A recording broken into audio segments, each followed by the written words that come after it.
Sí, licenciada. Gracias. Entonces, para que por favor lo analicen, lo resuelvan y lo discutimos el próximo martes. Segundo, el día jueves de la próxima semana, es decir, dentro de 8 días, vamos a tener una comprobación de lectura. Recuerdan ustedes que el segundo examen parcial tiene una ponderación de 40 puntos. Y la normativa de la facultad permite que se pueda dividir en un examen, comprobación de lectura, trabajos de investigación y cualquier otra actividad académica que el discente pueda desarrollar. En este caso, pues optamos por una comprobación de lectura para el próximo jueves en horario de clase, es decir, de 19 horas a 20, 30 o 20, 15 minutos. ¿Y sobre qué va a versar la comprobación de lectura? Sobre 3 leyes. Una, la Ley Orgánica del Ministerio Público, decreto 4094, reformado por el decreto 18/2016 del Congreso de la República. Por favor, que la Ley Orgánica sea actualizada, porque la Ley Orgánica del Ministerio Público se reformó en el 2016 en su mayor parte. La original, pues ya no contiene muchas situaciones o aspectos que regulaba el artículo 4094. Entonces, percátense de que la ley orgánica esté debidamente reformada en el 2016. La segunda ley es la Ley del Servicio Público de Defensa Penal, decreto 129/97 y su reglamento. Y en tercer lugar, la Ley del Sistema Penitenciario, decreto 33/2006. Realmente son leyes de fácil comprensión, no son muy extensas. La Ley Orgánica del Ministerio Público cuenta con 86 artículos. La Ley de Defensa Pública Penal con 64 y su reglamento que tiene 73. Y la Ley de Sistema Penitenciario que tiene 102 artículos. Entonces, por favor, la comprobación de lectura tiene una ponderación de 15 puntos y el segundo parcial un valor de 25 para hacer un total de 40 puntos. En la comprobación de lectura, como no es examen, no hay extemporáneo, es decir, la persona que se conecte a clases y realice la comprobación de lectura en la fecha señalada, pues no hay ningún problema. Y el que no se conecte por alguna razón, pues lamentablemente y ya no hay otra opción, otra oportunidad. Bien, entonces, con esa información preliminar, pues iniciamos entonces nuestra actividad de esta noche. Karen decía algo al respecto de lo que está, lo que regula el artículo 4 del Código de Ética Profesional. Ella dice que Karen Keck dice que qué bonito se lee, pero que lamentablemente no es así en algunas ocasiones y en efecto. Lo ideal es que, digamos, el ente acusador, en este caso el Ministerio Público, que es el responsable de la persecución penal y de la investigación, pues sea objetivo, sea imparcial en el ejercicio de sus funciones que constitucionalmente le competen. Y no necesariamente, como dice el artículo 4, buscar solo la condena o la responsabilidad penal del imputado o del acusado, sino que debe ser objetivo e imparcial. Y en sus, digamos, uno de los principios que ustedes van a ver al leer la Ley Orgánica del Ministerio Público habla de la objetividad, de la independencia, de la imparcialidad, en la investigación, etcétera, etcétera. Y por lo tanto, pues también debe, por otro lado, el artículo 290 del Código Procesal Penal indica que la investigación que realiza el Ministerio Público también debe extenderse a favor del imputado. Sin embargo, pues lo que el artículo 4 establece es que lo importante es que se haga justicia en un proceso penal. Y al hacerse justicia, pues puede ser que se emita una sentencia condenatoria en contra del imputado o una sentencia absolutoria a su favor. En cualquiera de las dos situaciones, y si hubo un debido proceso penal, pues se hace justicia. Y eso es lo que realmente se busca, que se haga justicia. Y no siempre buscar la condena del acusado. Bien, hoy vamos a abordar el tema de la defensa, el derecho de defensa, el abogado defensor, etcétera, etcétera. Constantemente hemos abordado este tema en otras ocasiones cuando hablamos de las garantías constitucionales o los derechos individuales de la persona, en este caso de las partes sometidas en un proceso penal. De manera que si a Jennifer Alejandra Monzón yo le pregunto, ¿para usted qué es el derecho de defensa? ¿Cuál sería su respuesta?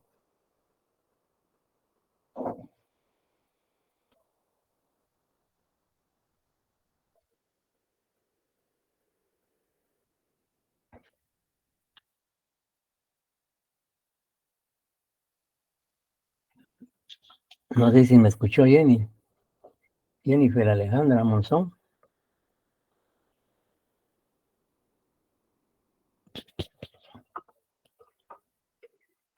Bueno, el plano que no, solo aparece, pero no está presente.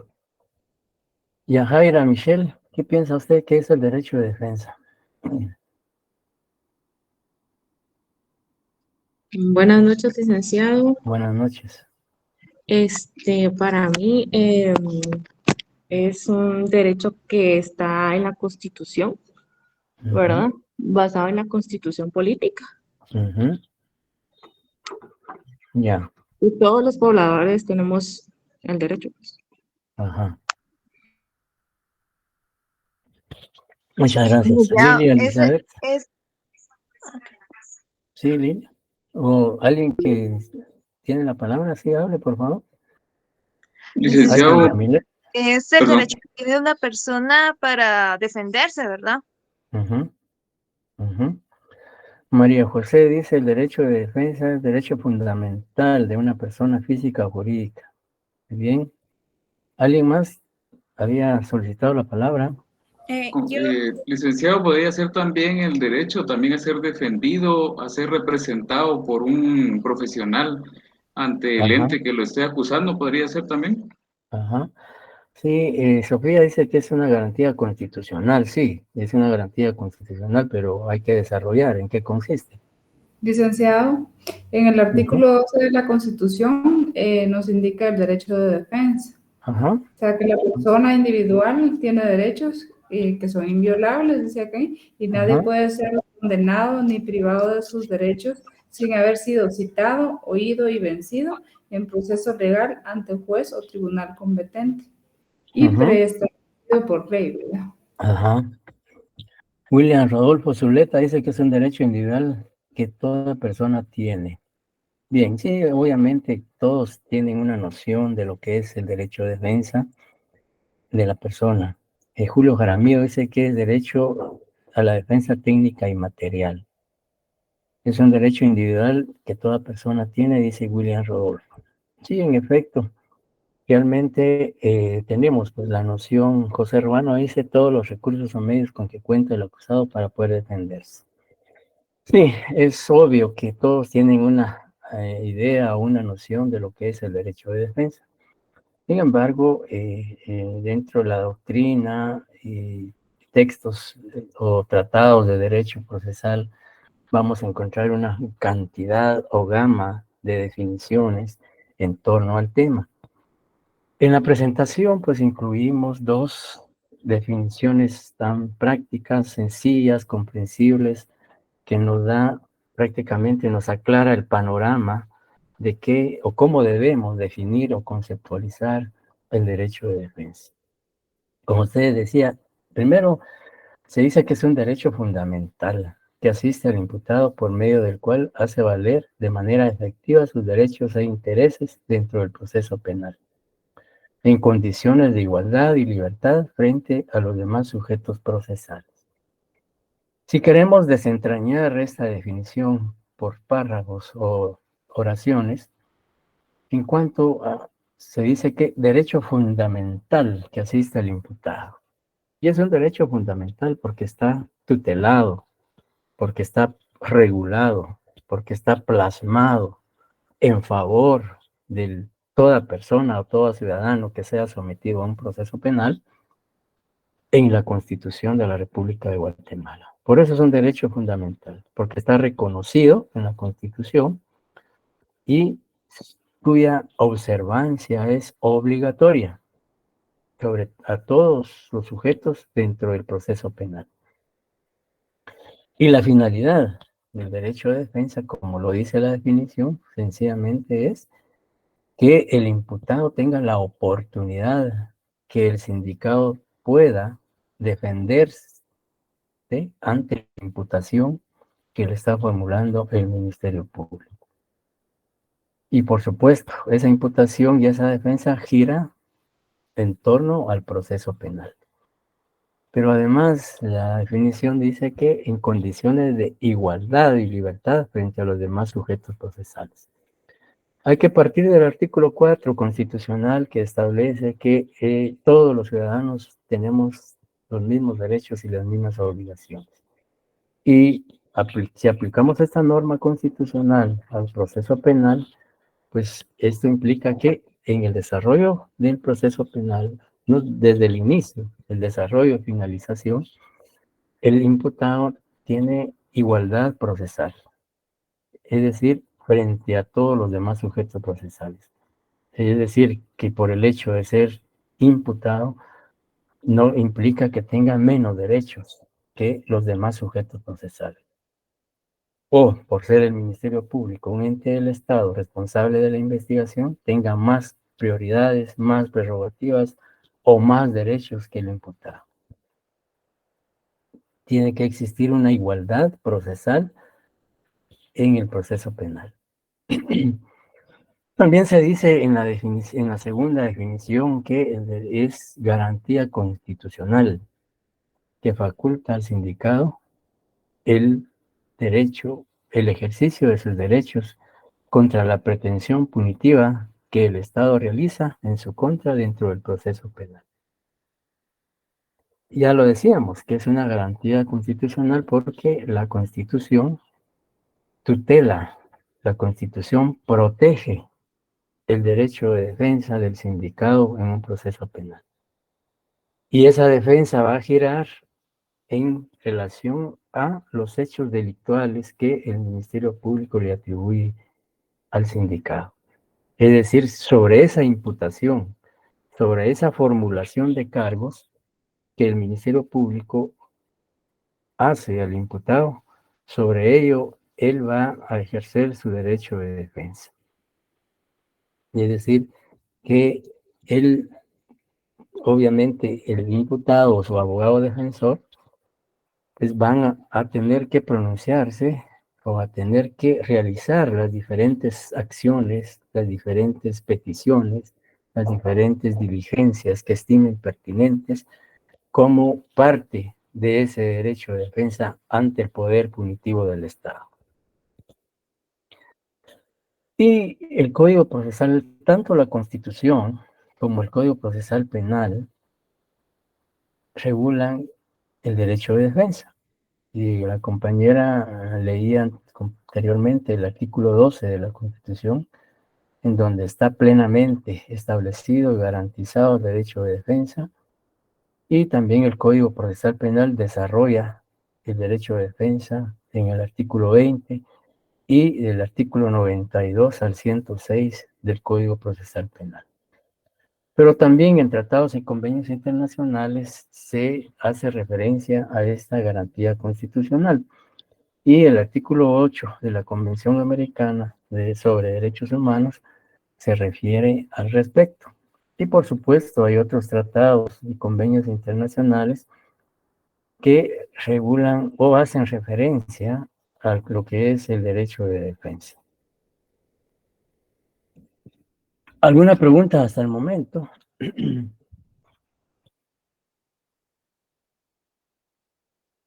Sí, Bien, si no existe ninguna duda ni pregunta, entonces seguimos o continuamos. Se habla de dos formas de ejercer el derecho de defensa dentro del proceso penal. Por un lado, encontramos la defensa material, que consiste en que el propio sindicado realiza su defensa. Por eso también se le llama autodefensa. Y la ley permite que en el proceso penal el sindicado pueda ejercer su defensa. Y ya vamos a ver, de acuerdo al artículo 92, qué requisitos exige la ley para que él pueda defenderse. Alguien levantó la mano. Sí, Quería hacer licenciado. alguna pregunta, Disculpe, yo Lidia Alejandra. tengo, sí, gracias, licenciado. Yo tengo una pregunta. Sí, dígame. El artículo de la Constitución, que el número 14, ¿tiene que ver con el 14 del procesal penal o no? 14 de la Constitución, Sí, que con habla de la presunción de inocencia. el derecho de defensa. No, el artículo 14 de la Constitución habla de la presunción de Ah, inocencia. sí, Y decisión de y inocencia. Y el eso, otro del procesal penal es tratamiento como inocente. 314. No, el Perdón. 14 del procesal penal. Ajá, 14 del Código Procesal. Sí tiene relación, definitivamente. Bueno, si hablamos del 14 constitucional, claramente se establece que el imputado goza de esa investidura jurídica de ser considerado inocente durante todo el proceso penal y aún cuando se ha emitido una sentencia condenatoria, si no está firme, sigue siendo o teniendo esa investidura jurídica de presunción de inocencia. Hasta que esa sentencia que ha sido condenatoria emitida en su contra quede firme, cosa juzgada, pues entonces él pierde esa investidura de presunción de inocencia y prácticamente en la sentencia condenatoria lo declararon autor responsable del delito imputado, pues él deja, ahí se quebranta la garantía constitucional de presunción de inocencia y él pasa a adquirir esa, podríamos decir, categoría de autor responsable o condenado del hecho atribuido. En cuanto al artículo 14 del Código Procesal Penal, que se refiere a las actuaciones y lo que favorece al imputado, dice tratamiento como inocente. Sí, el procesado debe ser tratado como inocente durante el procedimiento, hasta tanto una sentencia firme lo declare responsable y le imponga una pena o una medida de seguridad y corrección. Son dos artículos que se correlacionan, que existe una íntima conexión entre ambos, porque se refieren concretamente a la presunción de inocencia del imputado. Entonces, sí hay relación entre las dos normas. No sé si queda claro. Sí, licenciado, creo que me había confundido. Estaba viendo si tenía que ver el derecho de defensa del 12 con el 14, entonces ahí me confundí al hacer la pregunta, pero sí, gracias, muy amable. No, es decir, ¿con qué artículo decía usted? Pues estaba leyendo el 12, yo le dije el 14, porque de hecho el 14 sí tiene que ver con el 14 procesal penal, pero el 12, el También, 12, en cierto modo, también tiene relación porque parte del derecho de defensa es ser considerado el imputado inocente en tanto una sentencia condenatoria que esté debidamente firme lo declare responsable o autor.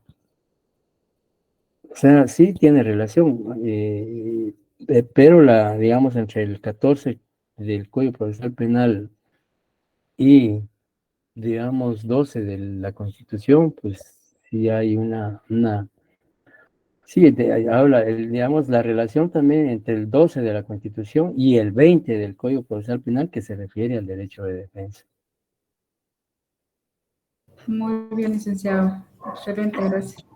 Bien, entonces, y por el otro lado encontramos la defensa técnica, y la defensa técnica es la realizada por un abogado. Alcis Martínez Ramírez, ¿sería usted tan amable de apoyarnos con la lectura del artículo 92 del Código Procesal Penal? Con gusto, licenciado. Permítame un momento. Buenas noches. Buenas noches. Artículo 92 del Código Procesal Penal. Derecho a elegir defensor.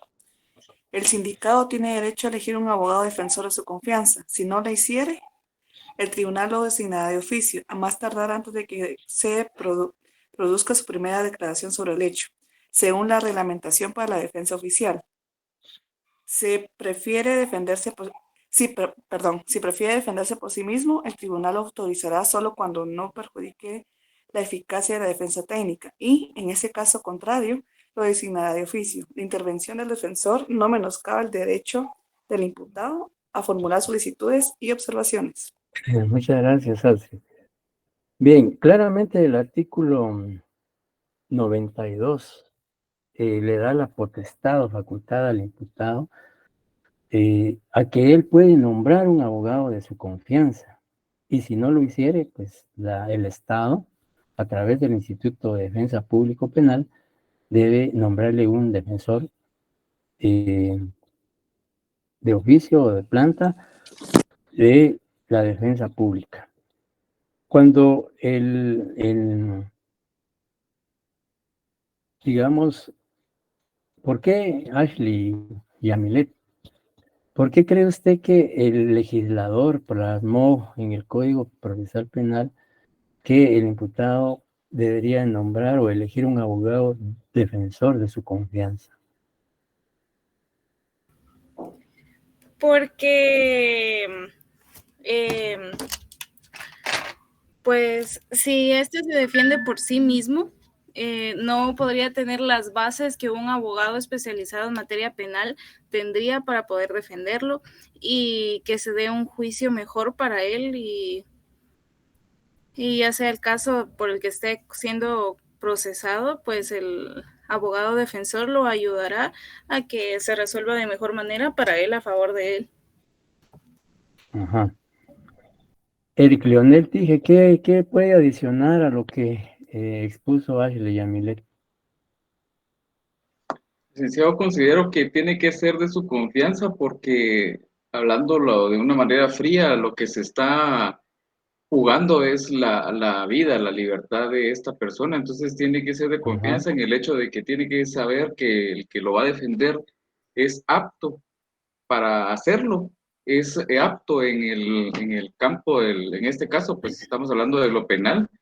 Ajá. Porque, por ejemplo, decir, él viene y le colocan un abogado X y este es un profesional más que todo en laboral, no lo va a poder defender penalmente porque quizás su fuerte no sea eso. Entonces, tiene que ser de suma confianza porque también sé y entiendo que el acusado tiene que decirle la verdad al abogado, o sea, ser honesto completamente. Entonces, si él se va a abrir a decirle la verdad como profesional y este profesional no cumple con la ética de guardar el silencio del caso debido, entonces no funciona ese abogado, eso es como yo lo veo. Ya, gracias. Julio Jaramillo creo que ha levantado la mano. Sí, que respecto a lo que comentaban los compañeros, pues que sí, en efecto sea una persona no solo de la confianza, sino que se sepa que es apto, ¿verdad? Pero también para eso existe la defensa técnica penal, que son abogados especializados en la rama penal. En caso, pues no se pueda o no conozca, ¿verdad? Porque puede ser el caso que o no conozca a alguien o no lo pueda costear. Ajá. Ya. Sí, realmente cuando el legislador pensó que el imputado debería ser quien decida qué abogado defensor se hace cargo dentro del proceso penal de ver sus derechos e intereses y señala que es de su confianza. Primero porque el imputado tiene que tener esa certeza de que el profesional, como decía Eric, esté debidamente capacitado.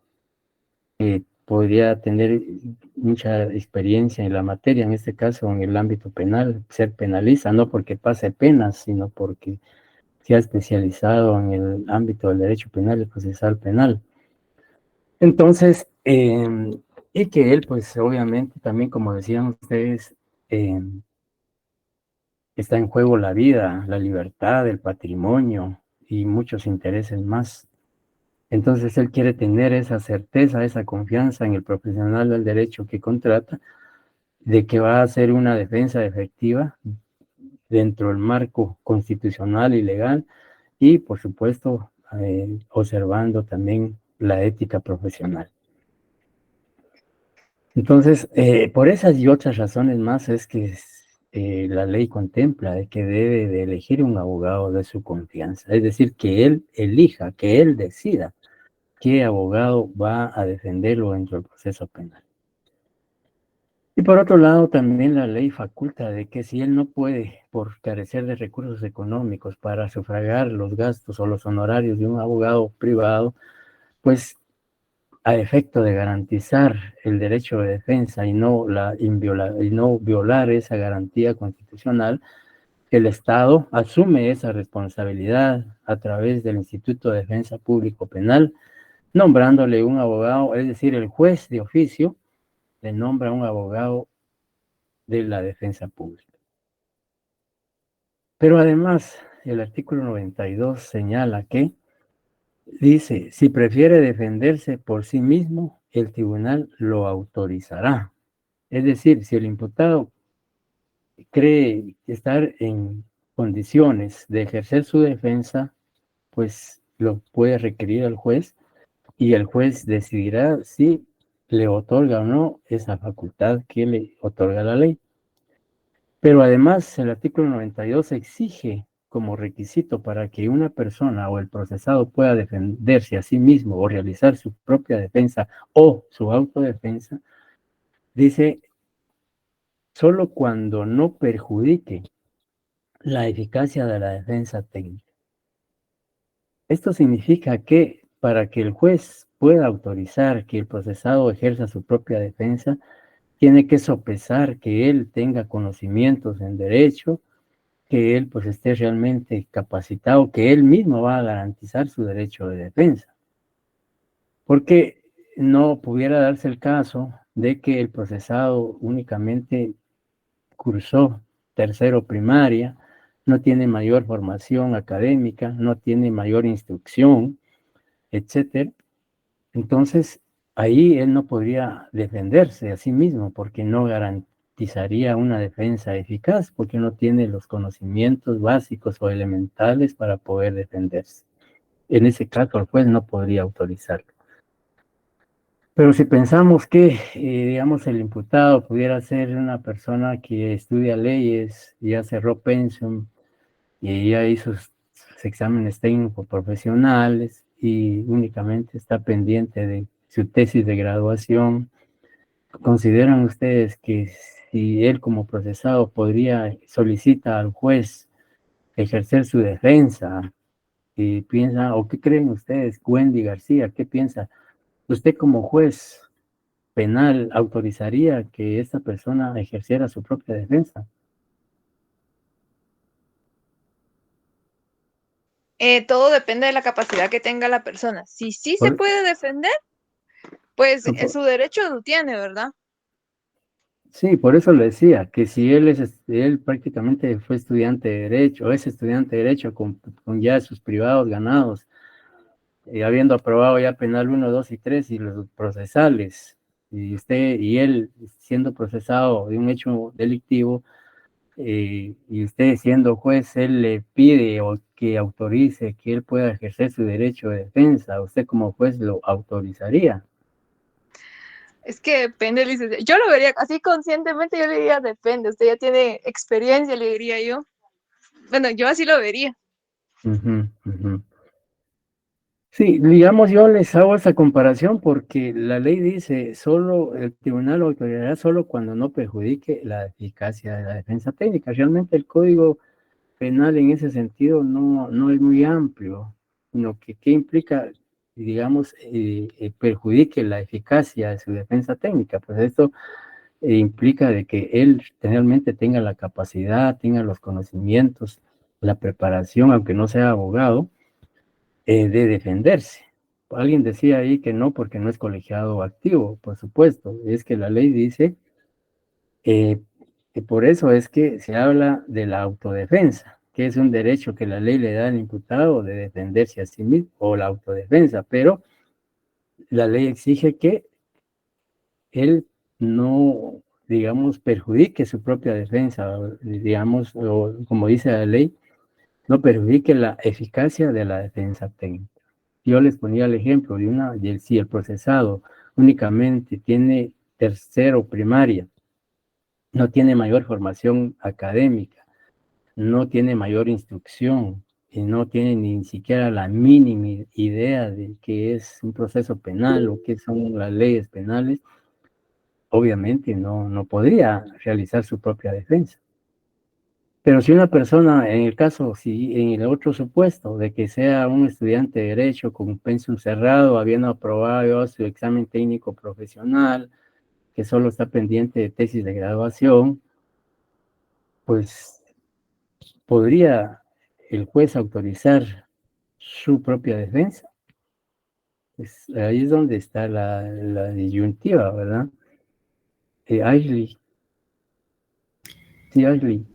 Con este caso que usted menciona de este abogado que ya está graduado prácticamente, ¿usted cree que sería objetivo en su autodefensa?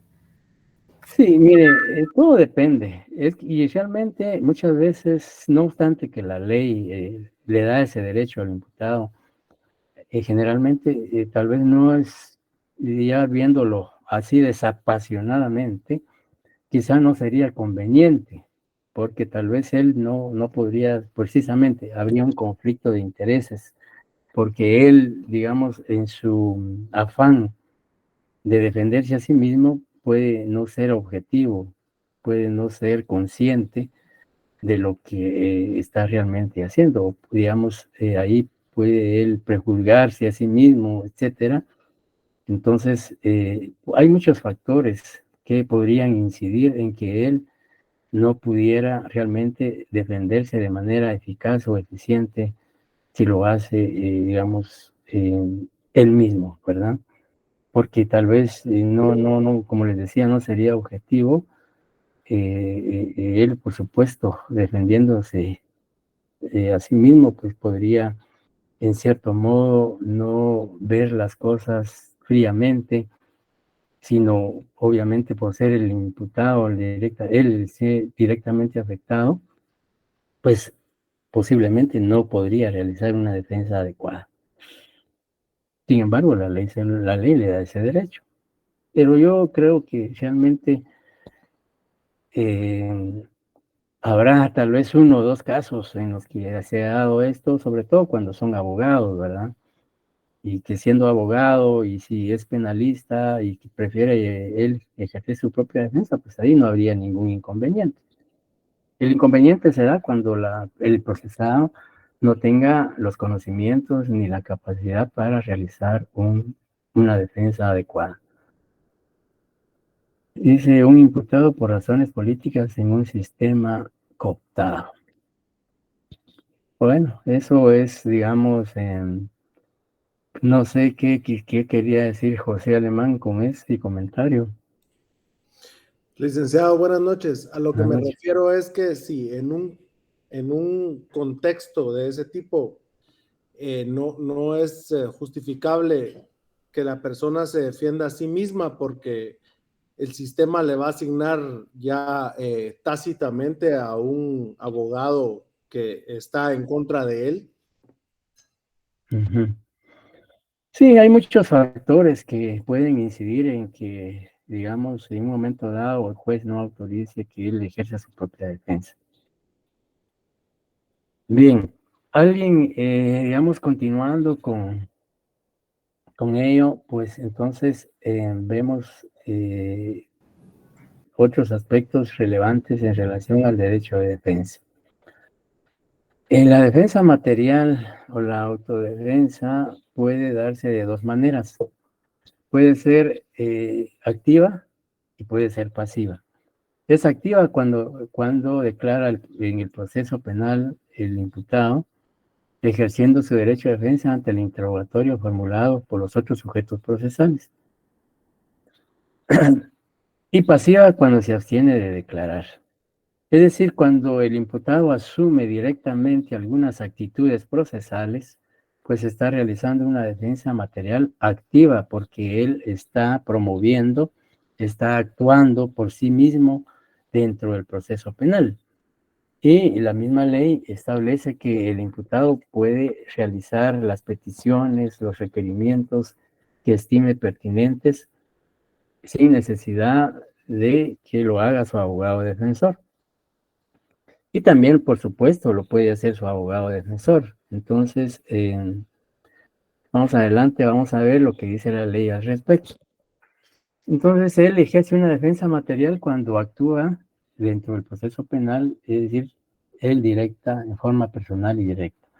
Y un ejemplo es cuando en la primera declaración, si él decide declarar, recordemos que el artículo 82, numerales 2 y 3, señalan que puede ser interrogado por el defensor, por el fiscal, y el abogado, el creyente sí existiese en el proceso. De manera que al contestar ese interrogatorio, pues él está, a través de las respuestas que él dé en relación a las preguntas formuladas, pues él está ejerciendo una defensa material. O bien, cuando él hace alguna petición al Ministerio Público o al juez, está ejerciendo una defensa material activa. Y pasiva, cuando él asume una actitud sin participar directa o personalmente en el proceso, sino su abogado defensor es el que se encarga de hacer todas las diligencias y las peticiones respectivas, velando por los derechos e intereses de su defendido. El artículo 93,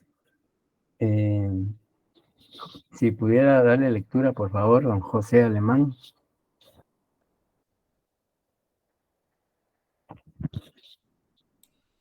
Yo lo tengo a la vista, Lick. Por favor, Vinicio. Solamente los abogados colegiados activos podrán ser defensores. Los jueces no permitirán que a través del mandato se contravenga esta disposición. Bien, con este artículo podemos relacionar el artículo 106 del Código Procesal Penal y el 196 de la Ley del Organismo Judicial. El artículo 93 lo que significa es que no basta ser abogado para ser defensor en un proceso penal, sino que la ley dice solamente los abogados colegiados activos podrán ser defensores. Esto significa que para ser colegiado activo y poder ejercer la profesión, y sobre todo defensor en un proceso penal, este profesional de derecho tiene que estar al día en sus cuotas en el Colegio de Abogados y Notarios de Guatemala. Si no está al día en sus cuotas, entonces no es un abogado colegiado activo y por lo tanto no podría ser abogado defensor.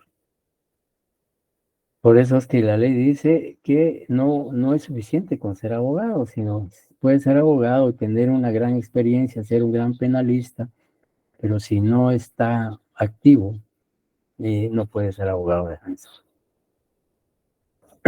Y el artículo 196, entre otros, de la ley del organismo judicial, entre otros requisitos, exige que sea colegiado activo.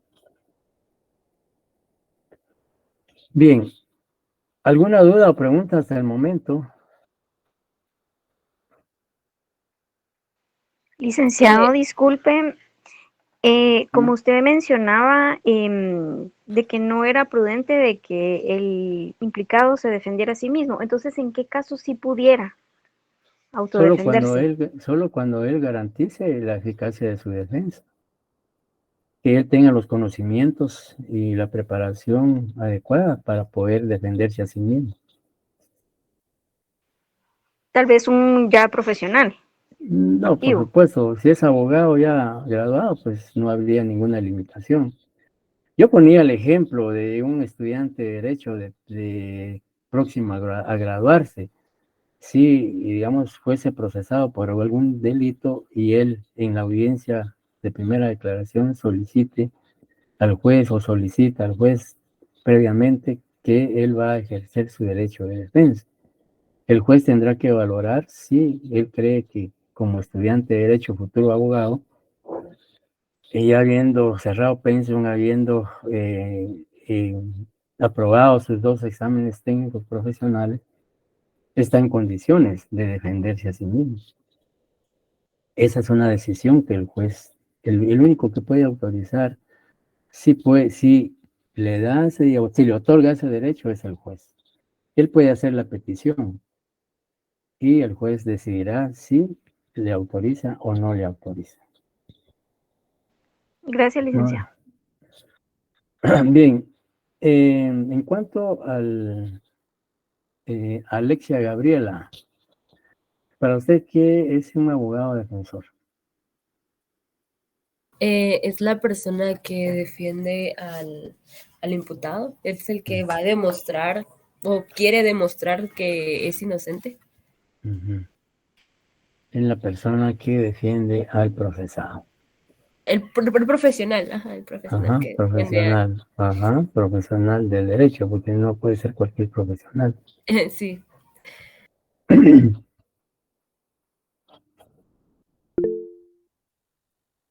Vinicio. Perdón, estaba leyendo el artículo 196 del organismo judicial y también lo establece en el 196 la importancia de estar juramentado ante la Corte Suprema de Justicia. Sí, y por eso les decía que el artículo 196, entre otros requisitos, exige que sea colegiado activo. ¿Y le puede dar lecturas para que quede bien claro al artículo 196? Con gusto, Artículo 196, calidad de abogado. Para ejercer la profesión de abogado se requiere el título correspondiente, ser colegiado activo. Para estar inscrito en el registro de abogados que se lleva en la Corte Suprema de Justicia, estar en el goce de derechos ciudadanos y no tener vigente ninguna clase de suspensión, ninguna autoridad judicial, administrativa o de otra índole puede limitar el ejercicio de la profesión de abogado, salvo en esté fundada en la ley. Gracias, Vinicio. Por eso les decía que era importante que relacionaran esos 2 artículos con el artículo 93. Bien.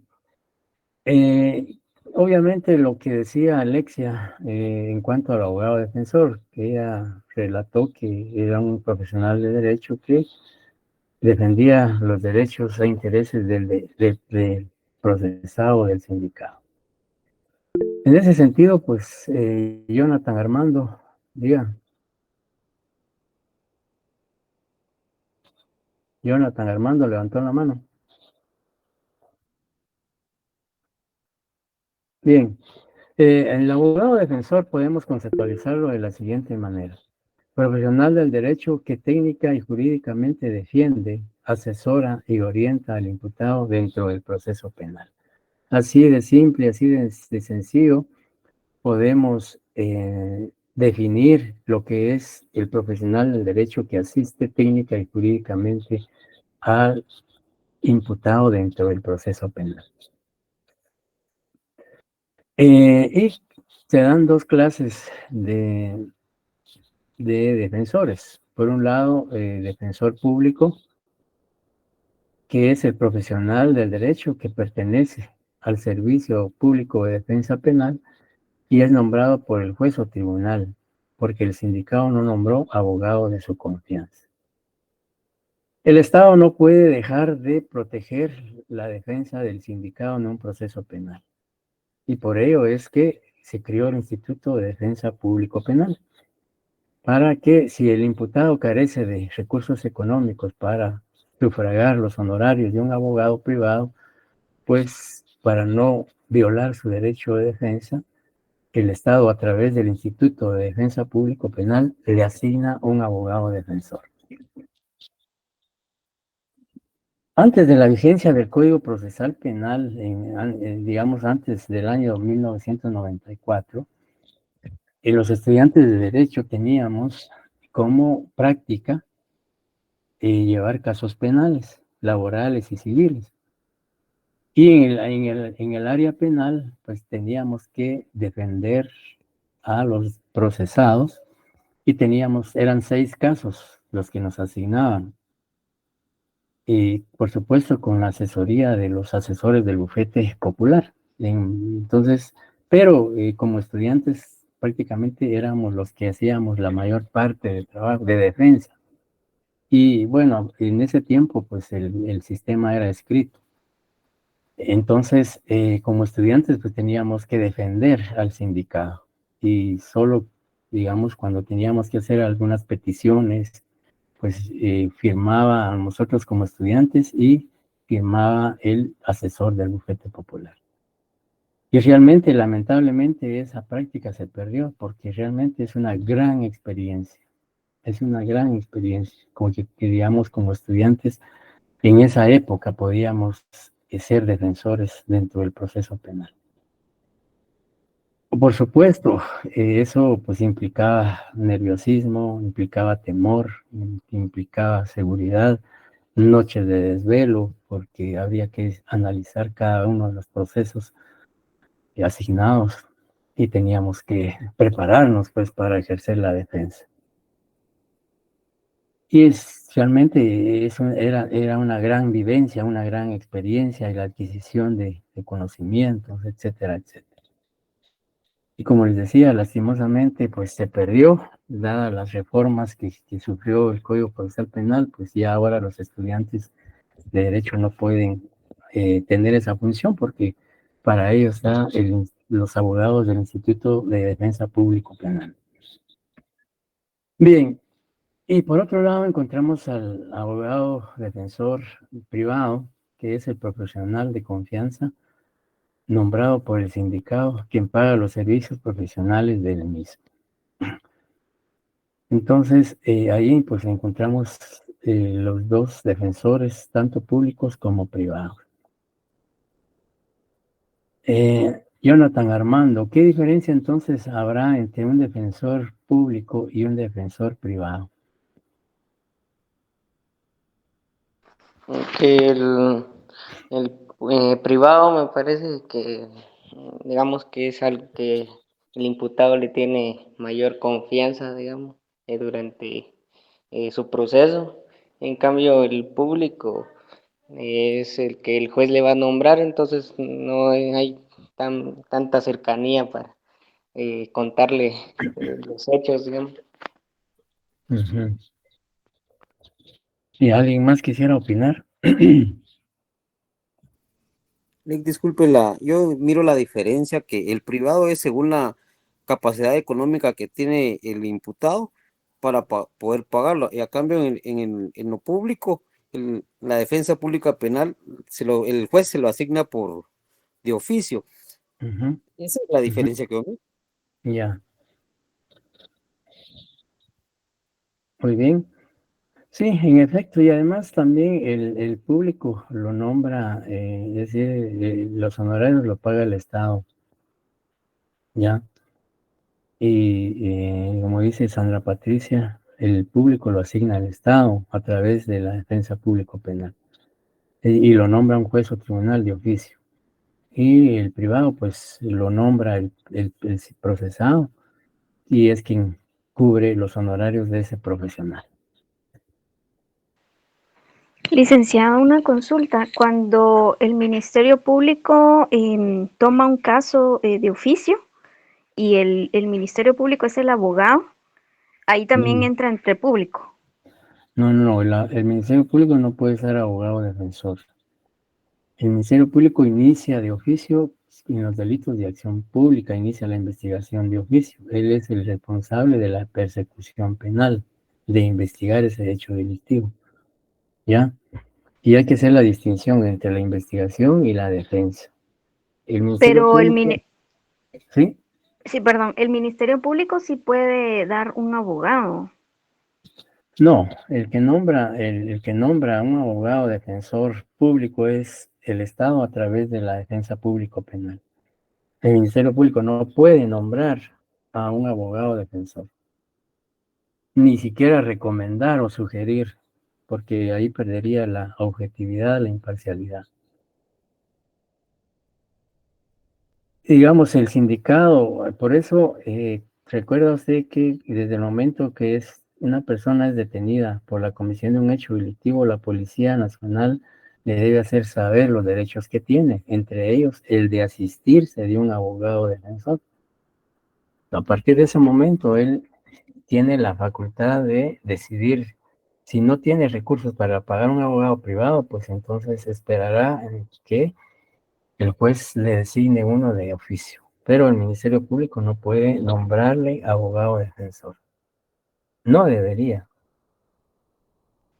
Fíjese que yo sí tuve una experiencia hace unos años que tuve un accidente de tránsito, pero bueno, no fue que tuve el accidente, sino que nos atropellaron con mi pareja, pero él murió. Y yo en ese momento no tenía para pagar abogado. Y el que nos atropelló sí también se lastimó, pero a él sí le pusieron medida sustitutiva y nunca fuimos a juicio, porque como yo tampoco pedí nada, pues porque realmente yo no tenía abogado defensor. Sin embargo, a los 2 años me contactaron del Ministerio Público porque ellos de oficio siguieron el caso. Y el Ministerio Público me representó en esa audiencia. Por eso le preguntaba. Bueno, es que ahí usted como víctima, sí, pero ahí era usted víctima, no procesada. ¿O era procesada también? No, sí víctima. Ajá. Bueno, entonces como víctima, sí, el Ministerio Público prácticamente, como es el responsable de la investigación, pues él prácticamente asumió la investigación y la responsabilidad de su caso como víctima. Pero ahí prácticamente el Ministerio Público sí está desarrollando su función. Ahí sí que realizando la investigación para determinar la responsabilidad penal del conductor del vehículo. ¿Ya? Entonces, ahí sí el Ministerio Público la asistió a usted, o sea, usted como víctima, y el Ministerio Público en representación de la sociedad y en representación suya, como víctima, actuó, ya, digamos, investigando ese hecho delictivo. Pero no podría, pues, el Ministerio Público, en el caso del procesado, nombrarle un abogado defensor. Ya le entendí. Gracias, licenciado. De nada, Carla. Bien, entonces vamos, continuamos con lo que establece la ley y en el artículo 95 vamos a continuar.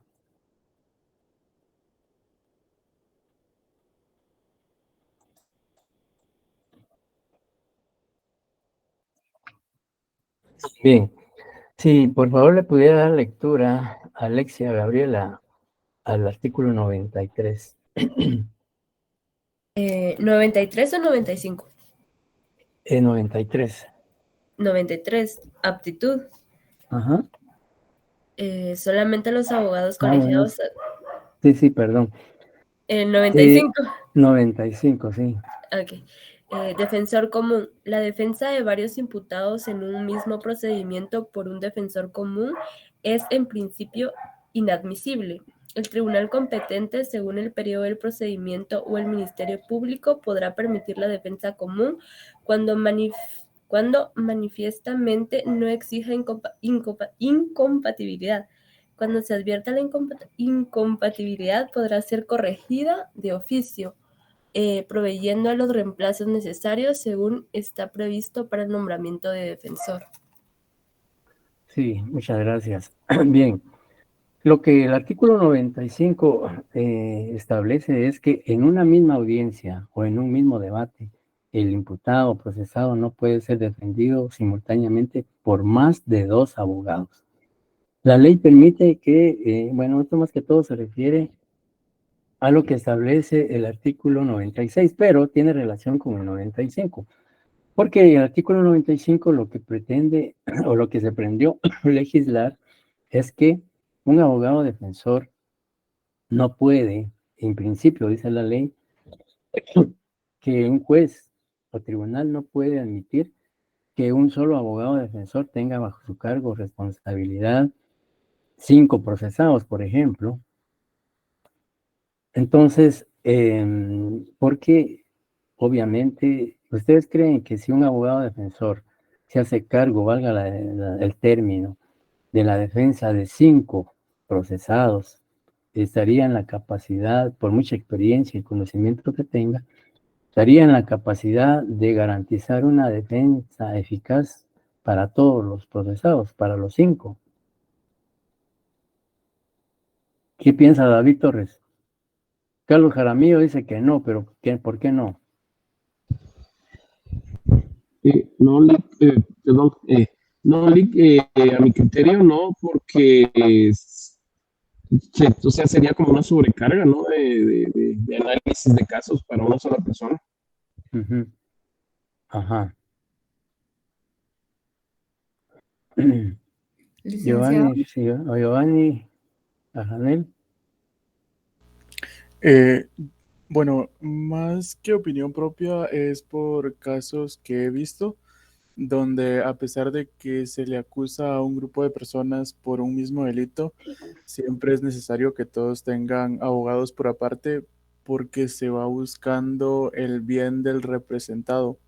Por ende, podría haber un conflicto de intereses entre si una familia quiere que su defendido tenga una pena menor o salga limpio acusando a otro. Por eso mismo considero, y por lo mismo que he visto, de que no es muy factible y casi no se da que tengan un mismo defensor. Ujú, ujú. Sí, en efecto, por eso es que la ley dice que en principio debe ser inadmisible, porque eso no garantiza realmente una defensa efectiva. Porque al atender a 5 procesados, pues por como decía, mucha experiencia y conocimiento que se tenga, humanamente es imposible atender de manera efectiva a los 5. Podrá hacerse con uno o 2, pero el resto, entonces eso, como usted dice, como decía Marlon Giovanni, eso crea un conflicto de intereses y una inseguridad jurídica hasta cierto punto, y desconfianza podría también generarse en el imputado o procesado. Sin embargo, el segundo párrafo del artículo 95 dice: el tribunal competente, según el periodo del procedimiento o el Ministerio Público, podrá permitir la defensa común cuando manifiestamente no exista incompatibilidad. Pues realmente pienso a mi juicio, o según mi opinión, este párrafo sería innecesario, porque ya vemos que un defensor común para varios procesados no garantiza una eficacia en la defensa. Entonces, si se va a prohibir, pues que sea en forma definitiva, sin hacer excepción, pero aquí el artículo 95 dice que sí podría darse, siempre que el juez establezca que no hay incompatibilidad. Pero, por supuesto, un juez, al analizar que un abogado defensor tiene 5 procesados que defender, pues ahí podría haber incompatibilidad y podría argumentarse pues que se perjudica la eficacia de la defensa técnica y otros argumentos que podrían, digamos, argumentarse, valga la redundancia. Bien, entonces el artículo 96 por su parte establece el número de abogados que puede tener un procesado. Si vemos en el artículo 96, dice: el imputado no podrá ser defendido simultáneamente por más de 2 abogados durante los debates o en un mismo acto. Es decir, que el artículo 96 no permite que en una audiencia, por ejemplo, de primera declaración o cualquier otra audiencia, el imputado no puede ser defendido por más de 2 abogados. La ley sí permite que pueda ser defendido en ese acto por 2 abogados, que pueden intervenir alternativamente. Es cierto que puede tener más de 2 abogados, puede tener 5, los que él pueda cubrir dependiendo de su capacidad económica. Pero en una audiencia o en un debate no pueden participar los 5, sino solo 2. Sí, Lilia, Elizabeth. Perdón, ni que estaba escribiendo y se me borró todo lo que escribí, pero estaba colocando que no podía defender a todos al mismo tiempo porque también la parte pidiente podía afianzarse de decir tal vez el abogado de la defensa no va a dar prioridad, entonces va a poner más empeño en poner más, ya sea las pruebas que él tenga, en que el que está defendiéndola no lo va a poder lograr, ya que tal vez a más de uno, si son 5, no le va a poder dar el debido seguimiento a cada uno de los procesos. Claro. Perdón que me borró todo y solo el punto puede colocar. No tenga pena, no se preocupe. Bien, pero también aquí entra en juego o tiene mucho que ver digamos, el profesionalismo del abogado, que debe ser ético y debe ser honesto consigo mismo, y él puede autoevaluarse y reflexionar y decir, bueno, yo no puedo asumir la defensa de los 5, pues porque no voy a hacer una defensa efectiva. Puede ser que para unos sí y otros no. Entonces decir, miren, no puedo asumir la responsabilidad de defender a los 5. Es también cuestión de el profesional del derecho. Bien. Luego, pues en el artículo 97 se habla de que digamos, si Lilia Elizabeth nos puede apoyar dándole lectura al artículo 98, 97. Muy bien, ahorita se lo leo. 97, ¿verdad? Por favor.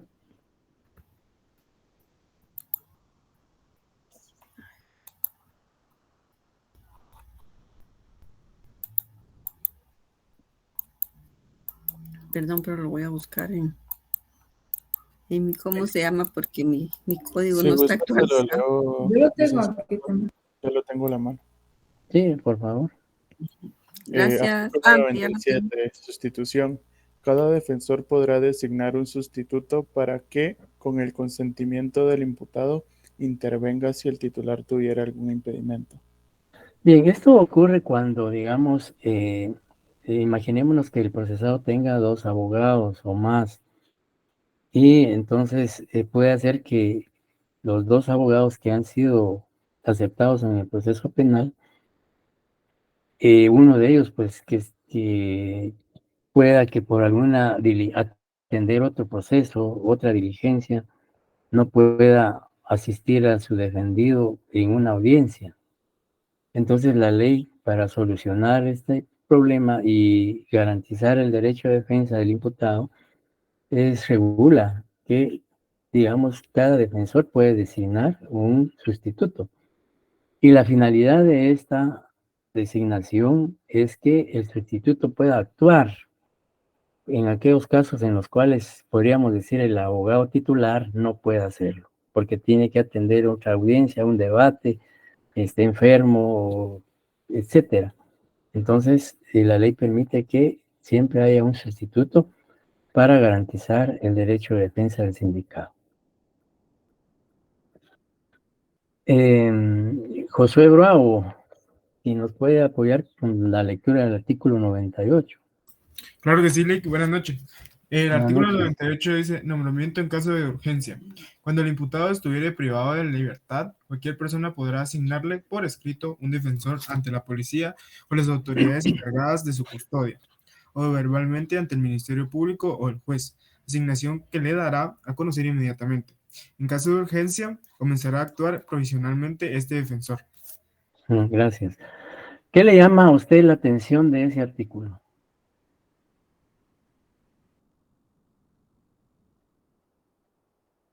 ¿Cómo, Lick? De la lectura de ese artículo, ¿qué es lo que más le llama la atención a usted? O el contenido de ese artículo. Que yo me imagino que es para proteger la libertad, o sea, aunque esté privado de libertad, pues se le va a seguir defendiendo, ¿verdad?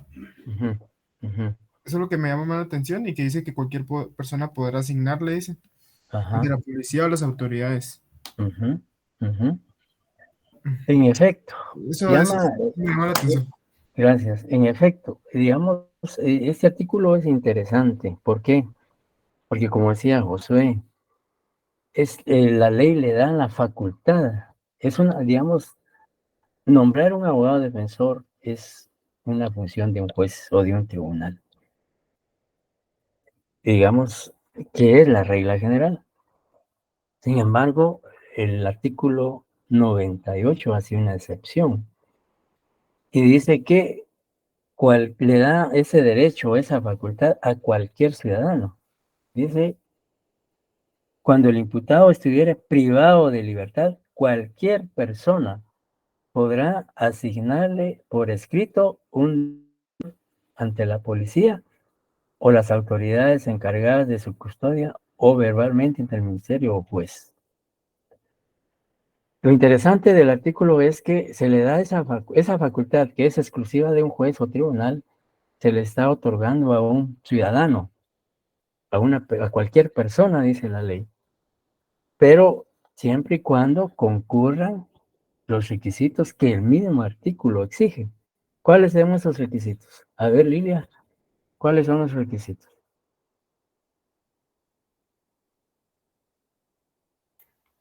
Según el Me artículo habla a mí. 98. Lilia Elizabeth. En el artículo 98 dice que cualquier persona puede asignarle, dice, pero su asignación en el artículo 98 me lo dice o en el artículo 99. 98. Ah.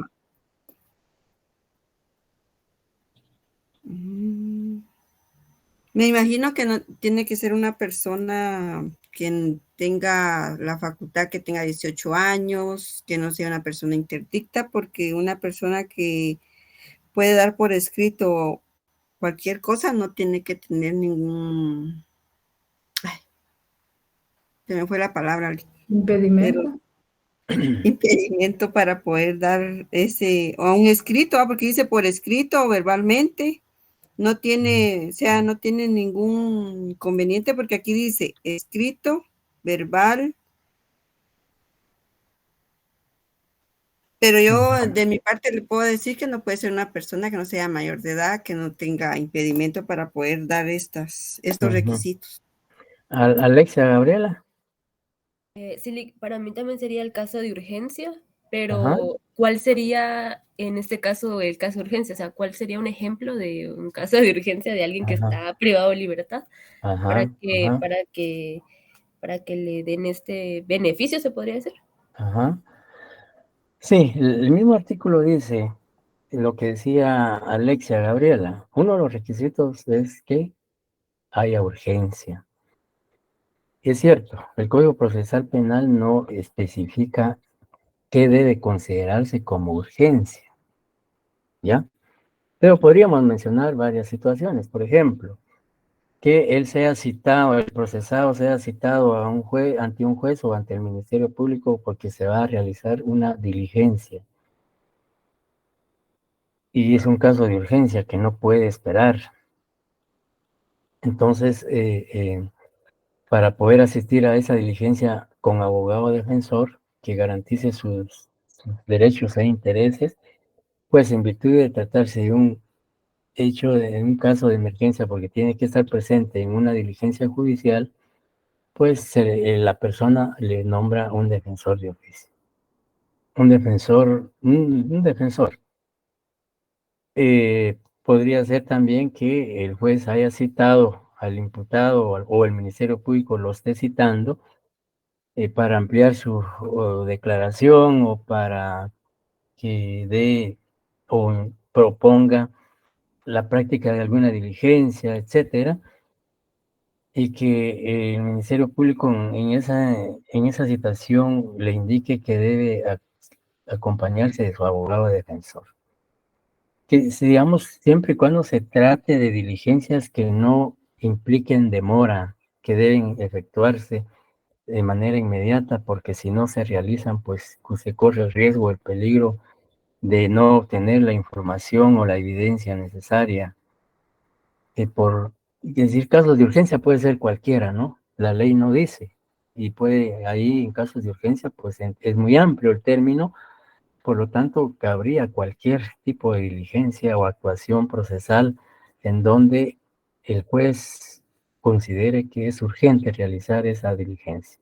En esos casos, pues, se puede nombrar un defensor, cualquier persona puede nombrar un abogado defensor. ¿Y cuál sería el otro requisito? Ya tenemos la urgencia, ¿y cuál sería el otro? Que esté privado de libertad. Exacto, que esté privado de libertad. Si no está privado de libertad, no procedería entonces nombrarle cualquier persona no podría nombrarle ni verbal ni escrito un abogado defensor. Bien, siguiendo entonces Licenciado, solo una consulta y tal vez me estoy adelantando, pero digamos que cuando se asigna un representante por urgencia, en ese caso que también se comunica antes, digamos, de un juicio, ¿cómo es ese asunto? como digamos, la misma ley eh, dice asignación que se le dará a conocer inmediatamente, o sea, inmediatamente se le notifica al procesado de que en virtud de la urgencia y estar privado de su libertad, pues se le nombró un abogado defensor. No sé si eso es lo que Ah, ya, usted pero digamos que en este caso bueno, puede ser cualquier hora. Ok, gracias. Ujú, ujú, ujú. Sí, el abogado que estime la persona que lo está nombrando. Puede ser un conocido, puede ser un amigo, puede ser un abogado que él conozca es un penalista de mucha experiencia y conocimiento, etcétera. Entonces, se lo hace ver, ¿va? Mire, yo le nombré a usted un abogado porque, digamos, usted tiene que acudir a una audiencia de urgencia o hacer algún, digamos, comparecer ante el juez o el Ministerio Público. Entonces, se le hace saber al imputado eso. Y por supuesto, la autoridad ante quien usted lo haga, al Ministerio Público, juez o ante el sistema penitenciario, ellos se enteran desde el momento en que usted hace la designación de ese abogado. Ah, ok, gracias. Bueno, de nada, el artículo 99, si alguien le puede dar al artículo 99. Nombramiento posterior. El imputado puede designar posteriormente otro defensor, reemplazando al anterior que ya interviene en el procedimiento, pero este último no podrá abandonar la defensa hasta que el nuevo defensor acepte su cargo. El mismo derecho existe para reemplazar al defensor nombrado de oficio por uno propuesto por el imputado. Ajá, gracias. Sí, esto lo que implica es que puede ser que al inicio del proceso penal el procesado nombre un abogado de su confianza, pero en el decurso o en la hilación del proceso penal ya no tenga la capacidad económica para seguir cubriendo los honorarios del abogado privado. Entonces puede sustituirlo solicitando que se le nombre un defensor de oficio de la defensa pública. O puede ser lo contrario, que al inicio digamos, del proceso, él puede ser asistido por un abogado defensor de oficio de la defensa pública y posteriormente él pues solicitar que sea sustituido por un abogado privado. Entonces, lo importante es que el nuevo abogado, digamos, el abogado designado no puede dejar de actuar o de ejercer el derecho de defensa hasta que el nuevo defensor acepte el cargo. Si no lo acepta, pues él continuará con la defensa hasta que se le nombre el otro y que el otro designado acepte la defensa. Entonces, se puede dar de las dos maneras que yo señalé. Y el artículo 100 habla de que tanto el imputado como su abogado defensor pueden actuar indistintamente. Dice, el defensor atenderá las indicaciones de su defendido, pero en el ejercicio de su cargo actuará bajo su responsabilidad tratando de realizar la defensa por medios legales. Y más que todo el 101 es el que se refiere a que pueden actuar indistintamente. Es decir, que la independencia a que se refiere el artículo 100 y el defensor atenderá las indicaciones de su defendido. Es decir, si el defendido le hace propuestas, requerimientos a su abogado defensor, pues él las debe respetar y si él estima que son procedentes legalmente, pues atenderlas. Pero si no son legalmente viables, pues el defensor no puede aceptarlas porque está prácticamente el imputado haciéndole proposiciones tal vez arbitrarias o ilegales. Y luego, en cuanto a las facultades, tanto el imputado las facultades que establece el artículo 101, señala que tanto el imputado como su defensor pueden indistintamente pedir, proponer o intervenir en el proceso, sin limitación, en la forma que la ley señala. Es decir, que es un derecho del imputado a accionar por sí mismo. Y que eso, es decir, no necesariamente tiene que ser a través de su abogado. Por ejemplo, el sindicado puede plantear alguna petición al juez o al Ministerio Público sin necesidad que lo haga su abogado. ¿Ya? Ahí es donde también se da la defensa material.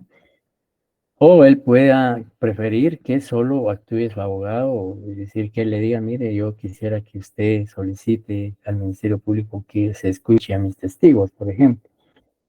O lo puede hacer él directamente y acudir al fiscal verbalmente y decirle, mire, yo propongo como mis testigos a X y Y persona, o presentar un escrito, un memorial o una simple nota pidiendo que se escuchen los testigos o que el Ministerio Público recabe información a determinadas instituciones, etcétera, etcétera. Y luego también la ley faculta en el artículo 102 que el abogado puede renunciar a la defensa. Y tal vez Alexia nos puede apoyar con la lectura del 102, por favor.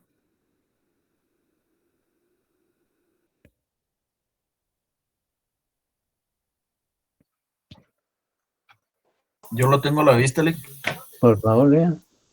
Renuncia. El defensor podrá renunciar al ejercicio de la defensa técnica, en cuyo caso el Ministerio Público o tribunal competente fijará un plazo para que el imputado pueda reemplazarlo, vencido el cual será sustituido por un defensor nombrado de oficio por el tribunal. El renunciante no podrá renunciar durante el debate o las audiencias. Exacto, o sea, hay facultad, la ley permite que el abogado defensor pueda renunciar, pero, digamos, no puede dejar de actuar mientras sea reemplazado por el sustituto o por el que nombró el tribunal o juez de oficio. Este artículo al final establece una prohibición que dice que no se podrá renunciar durante el debate o las audiencias. Si se está desarrollando un debate, no puede el abogado defensor renunciar en ese acto, en ese momento, porque estaría prácticamente dejando sin defensa al imputado. Y también la ley establece el abandono de la defensa. Existe el abandono y existe por un lado la renuncia, que es en forma expresa, y por otro lado también el abandono. Dice el artículo 103, se refiere a el abandono que un abogado defensor podría hacer de su defendido. Y prácticamente si un abogado defensor abandona sin justa causa la defensa de su patrocinado, incurre en responsabilidades.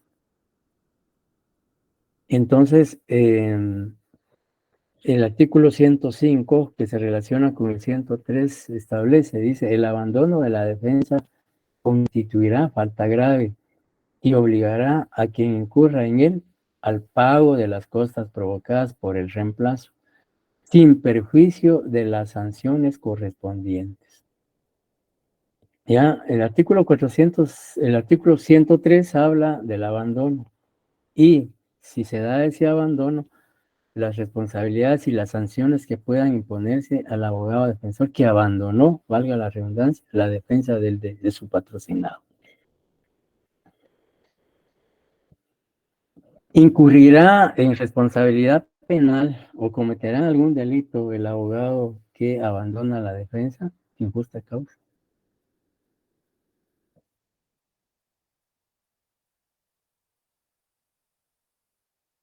Sí, licenciado, lo dice el artículo 105.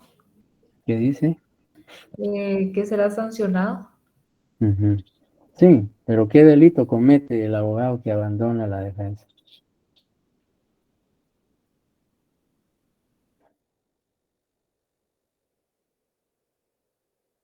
Retrocedan a derecho penal 3.2.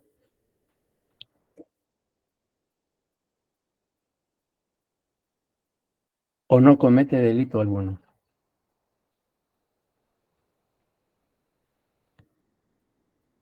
Sí comete delito, licenciado, pero Pero, no sé el nombre. ¿alguien sabe? ¿Alguien sabe qué delito comete un abogado defensor que abandona la defensa? ¿O no comete delito?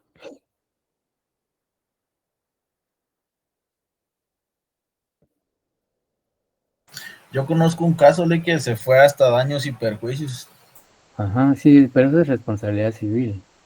Carlos Esteban García dice, patrocinio infiel. ¿Qué artículo habla de ese delito?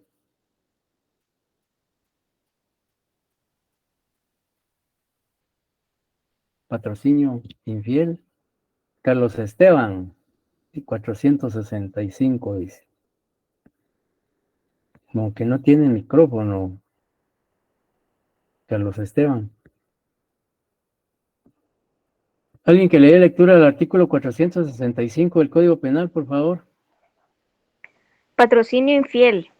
El abogado o mandatario judicial que de cualquier modo perjudicara deliberadamente los intereses que le estuvieran confiados será sancionado, siempre que el hecho no constituyere un delito más grave, con prisión de 1 a 3 años e inhabilitación especial por doble tiempo de la condena. Ujú. Muchas gracias. Pues ahí está la respuesta. Sí, comete el delito de patrocinio infiel. Artículo Nick, 460. también algunos jueces toman la decisión de remitirlo también al Certificarlo Tribunal de Honor. conducente. Ajá. Certificarlo conducente. Sí. Al Ministerio Público para que proceda a la investigación. Sí, en efecto. Y también al Colegio de Abogados. Al Tribunal de Honor del Colegio de Abogados.